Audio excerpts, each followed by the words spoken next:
Buenos días, buenas tardes, buenas noches. Mi nombre es Ale Brianza y les doy la bienvenida a un nuevo episodio de Pienso y no sé nada. Este espacio, este podcast en el que nos damos el gusto de charlar de filosofía, de epistemología, de metodología y darle una vuelta amena a temas que en general suelen ser un poco duros de abordar si no tenemos a mano algunos tips, algunos consejos o formas de entrarle precisamente a estos temas y que nos ayuden a ir entendiendo un poco todo. Ya hablando de este episodio en particular, vamos a dejar en stand-by por un momento los elementos o los pasos del proceso de investigación para volver sobre un tema que es fundamental que conozcamos en este punto, que es la hermenéutica. Vamos como siempre con un mini resumen. Recordemos que en una primera instancia, en una primera tirada, podríamos decir, de episodios, estuvimos tratando algunos temas más de corte epistemológico, conociendo lo que se planteaba el inductivismo, el falsacionismo, qué era un programa de investigación, un paradigma, el anarquismo epistemológico. Después, tomamos esos recursos y los empezamos a utilizar para pensar los elementos de la introducción de un proyecto de investigación. Ahora vamos a volver. Vamos a retomar por un par de episodios al menos algunos temas que gracias a todo lo que fuimos viendo podemos entender muy bien en el contexto que le corresponde. Y todo esto también es para después tener a la vez más herramientas para poder continuar el recorrido de cada partecita de un proyecto de investigación.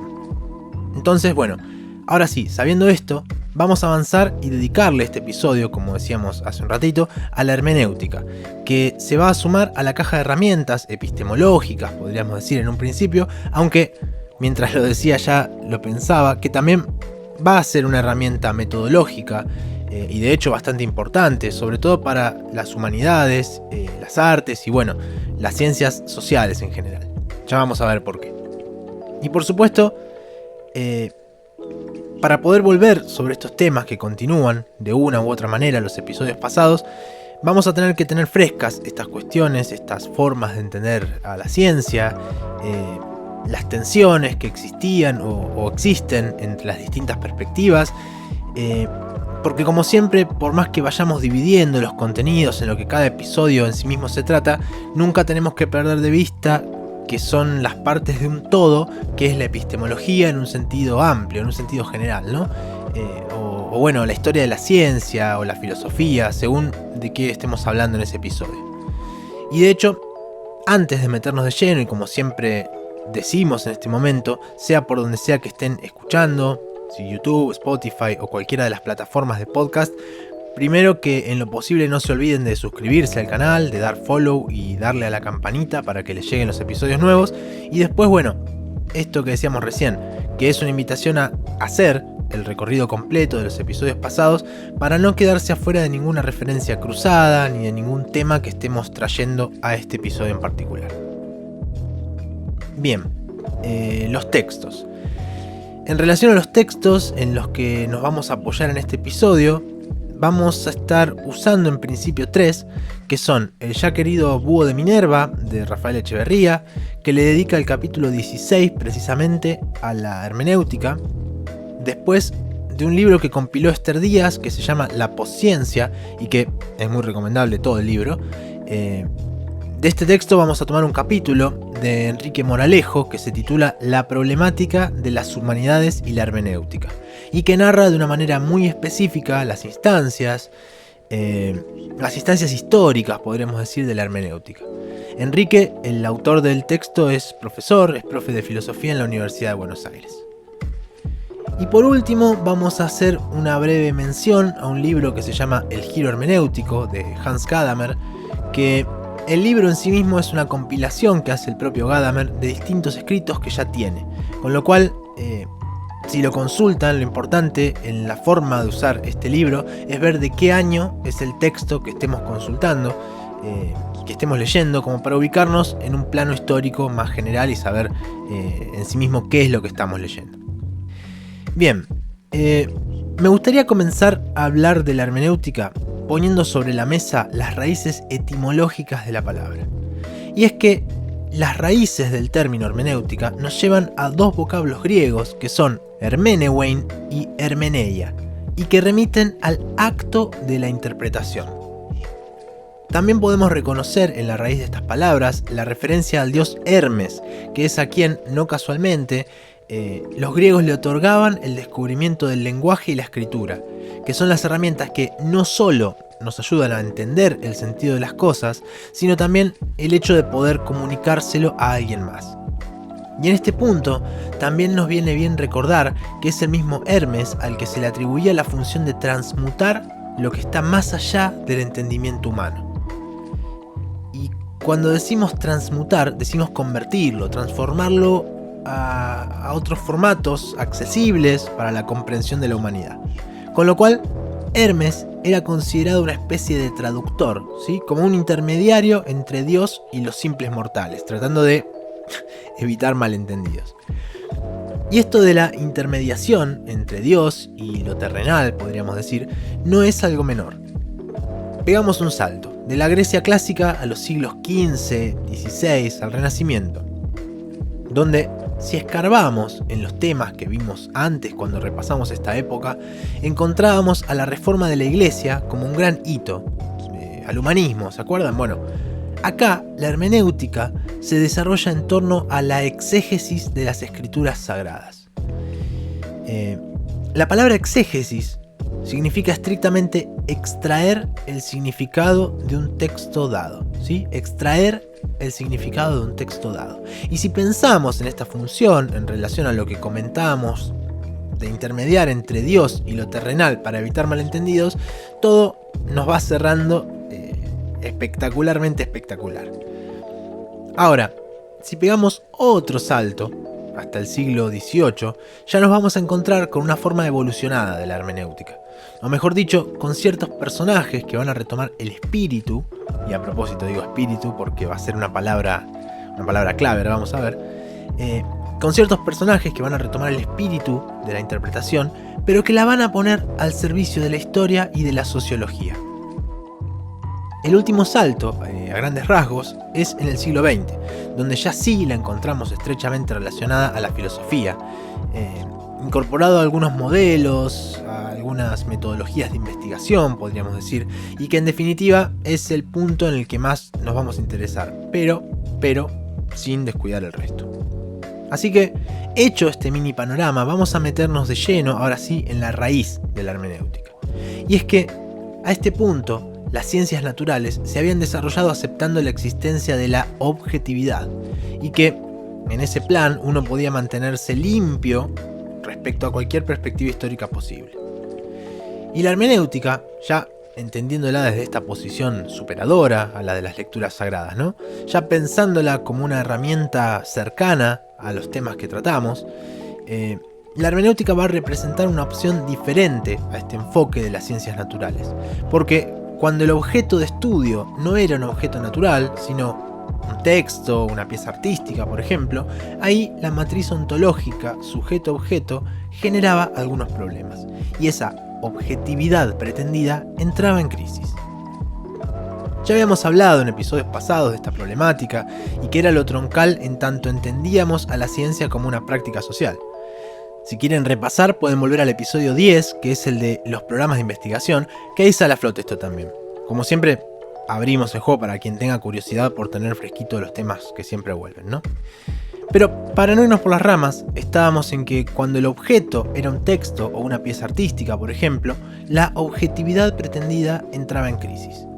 Y es que el texto, en tanto lo entendamos como un objeto de estudio, va a tener ciertas peculiaridades que lo van a diferenciar de cualquier objeto natural, ya desde el simple hecho de ser una creación humana.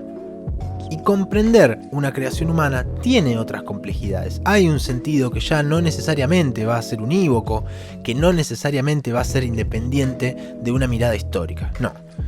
Y acá es donde cobra importancia la tarea de la hermenéutica, porque se vuelve un estudio sobre la interpretación y el entendimiento de las obras humanas, en donde tanto el lenguaje como el fenómeno de la comunicación van a estar en el centro de la acción. Estamos hablando de expresar, de explicar, de traducir, de volver comprensible el sentido que algo tiene para otra persona. Voy de nuevo con esto. Volver comprensible el sentido que algo tiene para otra persona. Y en esta tarea podríamos entender a la hermenéutica como un diálogo, como un diálogo que compromete por lo menos a dos personas mediadas por el objeto que se está estudiando. Y para cerrar esta idea, retomo una frase textual de Echeverría que dice que la hermenéutica, como fenómeno de comunicación, se constituye en la fusión de dos horizontes de sentido. Aquel horizonte de entendimiento del intérprete y el horizonte del cual es portador el texto, la obra o simplemente el texto que se expresa. Y ahí termina la cita, que me gusta especialmente porque cuando dice esto del texto, la obra o la expresión del otro, como que con esto ya nos podemos dar cuenta también de la amplitud de posibilidades de estos objetos que la hermenéutica va a poder estudiar, va a poder abordar. Y acá vamos a tomar el texto de Enrique Moralejo, que arranca el recorrido en un sentido amplio, digamos, pero que arranca el recorrido de todo esto tomando un filósofo que es Jean-Baptiste Vico y que, según nos cuenta Moralejo, fue bastante relegado, como que no le dieron mucha bola en ese momento. Pero hoy, con el diario del lunes, podemos ver impregnado su aporte en muchas áreas de las ciencias sociales. Como dato, y como decimos siempre para ubicarnos espacio-temporalmente, Vico nació y murió en Nápoles, en Italia. Nació en 1668 y murió en 1744. 76 pirulos el señor. Lo interesante es que Vico cuestionaba el racionalismo moderno. Un racionalismo que se ocupó principalmente durante esa época de dividir y de diferenciar las especialidades dentro de cada ciencia, dentro de cada rama. Obviamente en un punto esto permitió enfocar los esfuerzos y desarrollar cada una de estas especialidades de manera independiente. Y pensemos por ejemplo, no sé, hoy en día en áreas como la medicina, donde tenemos especialistas para cada partecita del cuerpo, ¿no? Si necesitamos, hoy por hoy podemos tener una consulta de traumatología especializada para la columna. Y eso implica que hay un profesional que se fue metiendo cada vez más y cada vez más abajo del iceberg del problema en sí, para estudiar y conocer específicamente todo lo que tenga que ver con eso. Problemas de columna y cómo tratarlos desde la traumatología. Bueno, esto por supuesto es un ejemplo porque no encontramos esta especialización solamente en la medicina. De hecho, si se les ocurren y tienen ganas de compartir, podrían comentar otras disciplinas en las que pase esto en las cajitas de comentarios, como para tener un intercambio por ahí. La cosa es que esta subdivisión y especialización empezó en esta época y podríamos preguntarnos, pero ¿a qué costo, no? Porque este foco tan microscópico de los problemas también implicó la pérdida de la unidad del todo, tanto en el hombre como en la concepción del mundo como objeto de estudio en sí mismo. Esto lo vamos a retomar más adelante cuando hablemos de transdisciplina y hago un mini spoiler acá. Si bien las disciplinas en una época determinada se fueron especializando y dividiendo cada vez más, en un punto de la historia se empezó a hacer el proceso inverso y las disciplinas empezaron a juntarse de nuevo, a fusionarse. Así que mirá si era visionario Vico, ¿no? Pero volviendo un poco y apoyándonos en esto, en que vamos a retomar el tema más adelante en un próximo episodio, quedémonos con la idea central del pensamiento de Vico, que se planteó la necesidad de establecer un principio que sirviera para distinguir lo que puede conocerse de lo que no puede conocerse. Para distinguir lo que puede conocerse de lo que no puede conocerse. Es decir, una doctrina que de alguna manera fijara los límites de este conocer humano. Y va a completar esto diciendo que la condición para que se pueda conocer algo, para que un determinado objeto de estudio pueda entenderse y no solamente percibirse, consiste en que el sujeto que conoce haya fabricado aquello que está buscando conocer. Y esto puede sonar un poco raro, pero lo cierto es que esta premisa sienta las bases para el conocimiento, por ejemplo, de la historia. De la historia como disciplina, ¿no? Pero también del lenguaje, de las costumbres de una comunidad, leyes, todo el mundo jurídico y por supuesto el arte, porque al ser cosas realizadas por la humanidad, estamos en condiciones de entenderlas al 100% siempre que las estudiemos desde su contexto particular. Recordemos la premisa de Vico como double check. La condición para que se pueda conocer algo es que el sujeto que conoce haya fabricado aquello que conoce. Y desde las leyes hasta cualquier pieza artística, pasando por la historia y el lenguaje, todo es fruto de la humanidad. Ahora, no tenemos que perder de vista esto último que dijimos del contexto particular, porque es lo que nos va a permitir, es lo que nos va a abrir el paso a considerar cada hecho cultural e histórico en su especificidad sin pretender subsumirlo bajo conceptos o leyes generales como hacen como pretenden hacer las ciencias naturales. Pero además, esta posición frente a los contextos particulares a los que pertenece el objeto de estudio es una puertita de ingreso a las distintas posibilidades de leer ese objeto, de interpretarlo. Y además es un germen de lo que van a ser los planteos que ahora mismo vamos a ir desarrollando. Como segundo personaje de este episodio, y por supuesto continuando en orden cronológico, quiero decir, vamos a traer al ruedo a Friedrich Schleiermacher. Este señor nació en 1768 y murió en 1834, con lo cual ni tuvo posibilidades de haberse cruzado nunca con Vico. Y nació en Breslavia, en Polonia, pero después de terminar sus estudios en teología, fue profesor y predicador también en Halle, en Alemania, y más tarde en Berlín, que es en donde muere. Bueno, decíamos recién en 1834 precisamente. Schleiermacher es importante en este recorrido porque él es quien se plantea la necesidad de construir o constituir, podríamos decir, una hermenéutica general, considerada como el arte del entendimiento. Y en su desarrollo hace una distinción entre el arte de la explicación, ¿sí? El arte de la explicación en comparación al arte del entendimiento. Él pone la explicación en una estrecha relación con la presentación de un tema, con la construcción retórica que alguien pueda hacer para presentar un objeto dado. Y esto puede ser en el contexto de una charla, de una clase, de una venta. Si habrá vendedores y vendedoras expertas, ¿no?, en explicarnos qué hace aquello que nos quieren vender. En cambio, al entendimiento lo va a definir como la reconstrucción del proceso mental que haya hecho el autor del texto. Y esto es un hito enorme en lo que a la hermenéutica refiere, porque entonces entender va a involucrar una especie de ingeniería inversa que toma el texto o la pieza ya terminada y hace el caminito paso a paso, pero hacia atrás, para entender cuál fue el proceso de quien la produjo.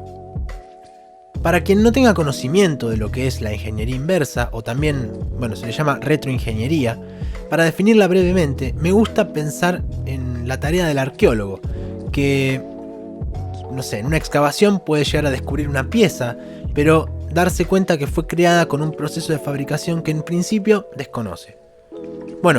Precisamente con la ingeniería inversa, el arqueólogo va obteniendo información de cada parte, de cada mecanismo, para determinar cuáles son sus componentes, cómo interactúan entre sí y eventualmente cómo fue el proceso de fabricación. Acá obviamente no estamos hablando de máquinas, pero creo que la metáfora es muy buena y por eso la uso siempre. Entonces entender va a implicar necesariamente ese paso a paso hacia atrás para llegar al proceso de quien produjo ese objeto que estamos estudiando. Ahora, el entendimiento funciona de manera referencial, porque solo podemos entender algo nuevo a través de una comparación con algo que ya conocemos. Y esto nos acerca al concepto de círculo hermenéutico, que nos sirve para retomar la cuestión de los contextos particulares de las que hablábamos hace un ratito con Vico. Porque el círculo hermenéutico nos pone la necesidad de aprehender la totalidad como condición para el entendimiento de las partes. Voy de nuevo. Necesitamos aprender la totalidad como condición para el entendimiento de las partes. Por ejemplo, una frase cualquiera toma valor en el contexto del texto general en donde se encuentra. Y es necesario aprender el texto completo para darle valor a cada una de sus partes. Además, siguiendo el ejemplo del texto, también vamos a necesitar entender el idioma en el cual estamos leyendo, quién es la persona que escribe, para quién se supone que fue escrito y demás. Y va a decir Schleiermacher que además de todos esos conocimientos, que él los llama componentes comparativos, vamos a necesitar de otros de carácter intuitivo, que van a depender propiamente de quién se pone en la tarea de entender. Y si bien Schleiermacher en su etapa tardía llevó la hermenéutica al plano de la psicología, más sobre el plano metafísico si se quiere, no podemos negar que es a partir de su práctica, de sus estudios, que la hermenéutica dejó de ser vista como esos procedimientos de interpretación específicos que se utilizaban en la teología, en la literatura o en el plano del derecho, ¿no?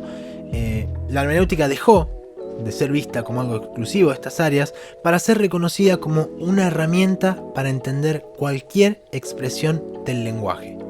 Y esto es precisamente lo que hace que sea considerado el padre de la hermenéutica moderna.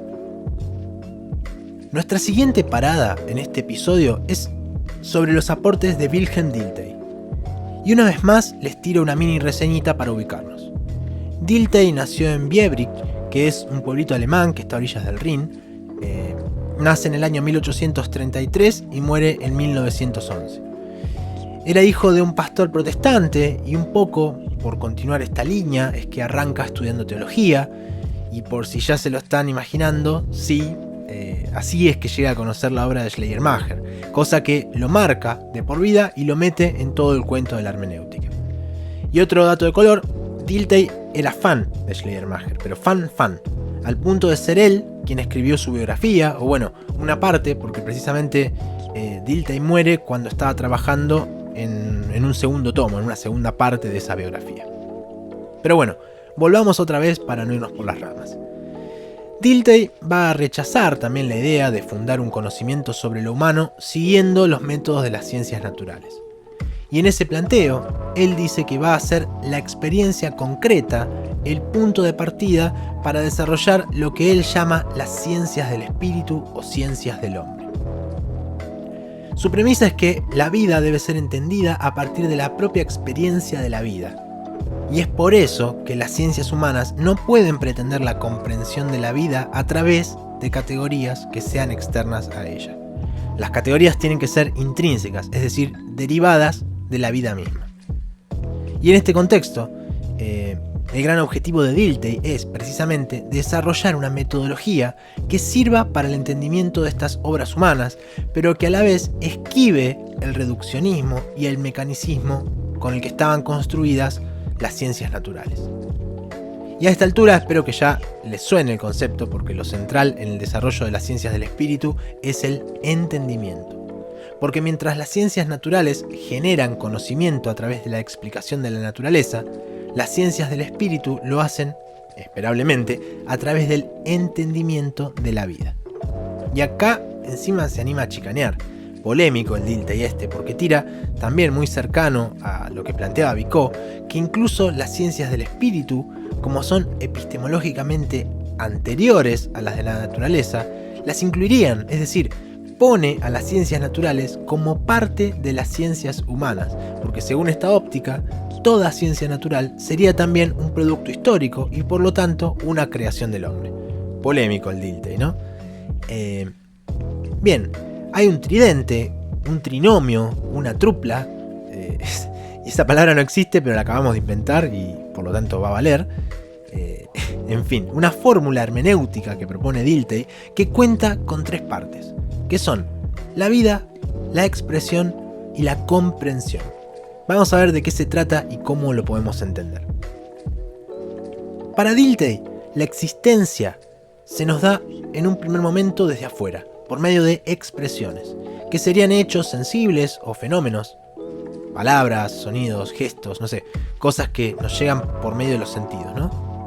Y que solo vamos a poder entender por un proceso interno que podemos completar desde la experiencia de nuestra propia vida. Es decir, contextualmente respecto de lo que ya conocimos en la vida.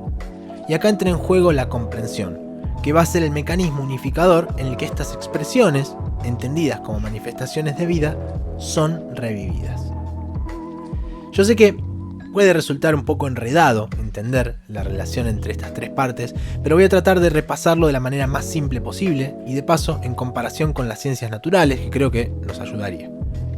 Si lo humano, como categoría, ¿no?, es solamente aquello a lo que se accede mediante la percepción, ahí sí quedaría reducido a un hecho físico y sería medible, cuantificable y por eso mismo objeto del conocimiento propio de las ciencias naturales.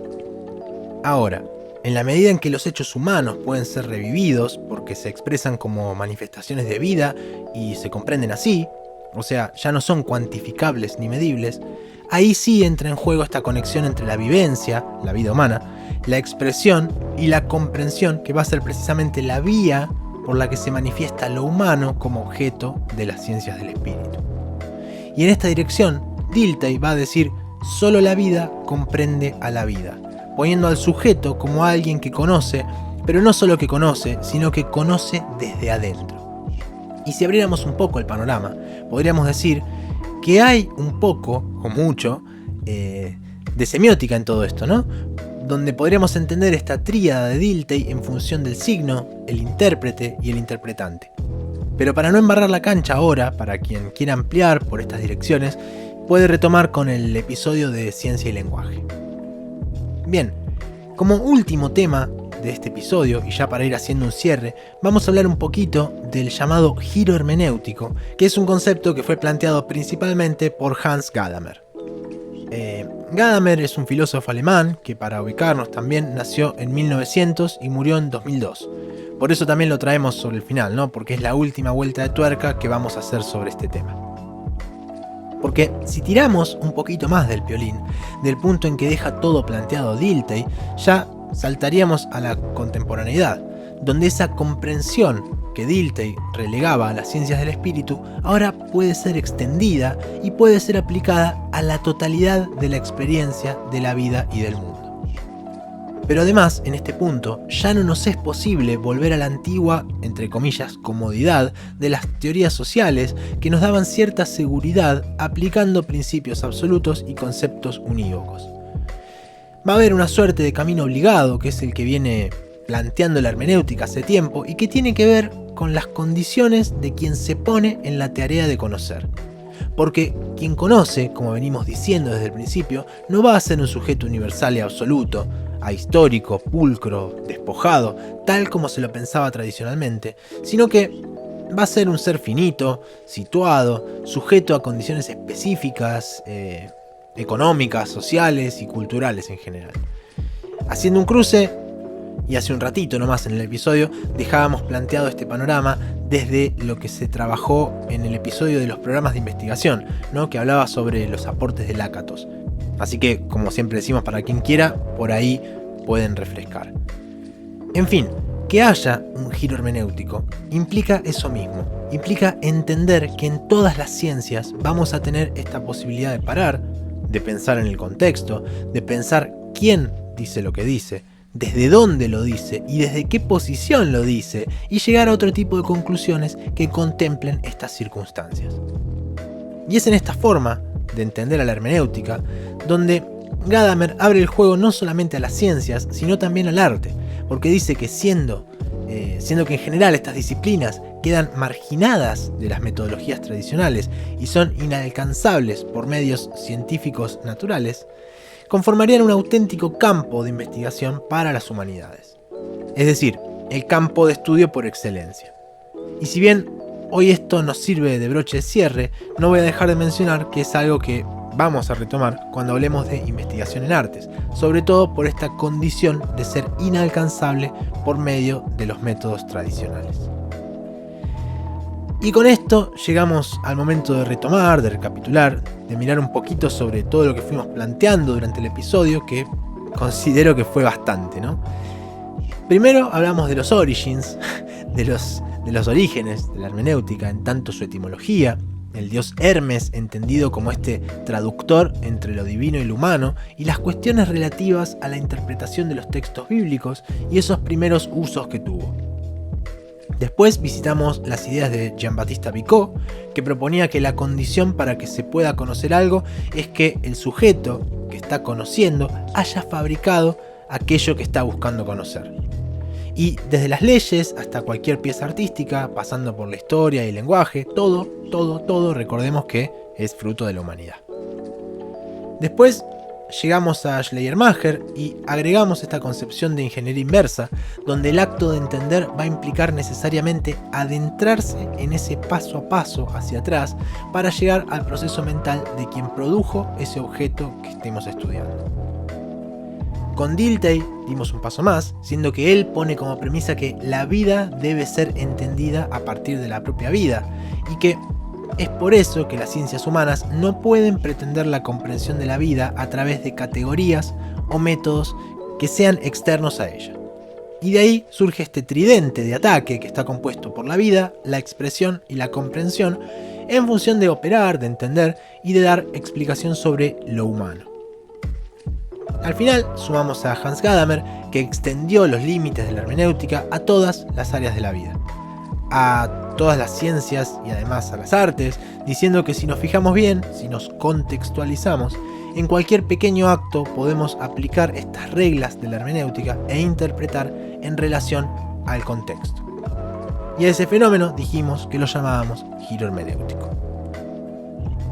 Y bueno, llegamos una vez más al final de este episodio y por supuesto tenemos los mensajes abiertos como siempre para sumar algún comentario, dar alguna retroalimentación o lo que les parezca. Todo es bienvenido en el contexto de este espacio que, como ustedes ya saben, es una propuesta que más allá de todo recobra un sentido especial en el intercambio, en tanto y en cuanto a alguien que está del otro lado, que está escuchando, le sirva y le haga sentido para ir avanzando en todo este mundo relacionado a la investigación científica. Y bueno, una vez más, les agradezco por llegar hasta acá, por el interés, por la paciencia, por la buena onda también, ¿por qué no? Y recuerden que si están en Spotify pueden darle follow, o bueno, lo mismo si están escuchándolo en YouTube, que pueden suscribirse y darle a la campanita para que les llegue la notificación y que les avise con cada nuevo episodio. También en Twitter también podemos vernos, que siempre aviso a medida que salen los episodios, y ahí me encuentran como @alebrianza. Y después, bueno, para que tengan presente por si creen que estos episodios les aportarían para sus clases, seminarios o lo que fueran, pueden usar lo que necesiten porque todo está abierto y a su entera disposición. Soy Alebrianza, gracias por acompañarme en esto que se llama Pienso y no sé nada. Hasta la próxima.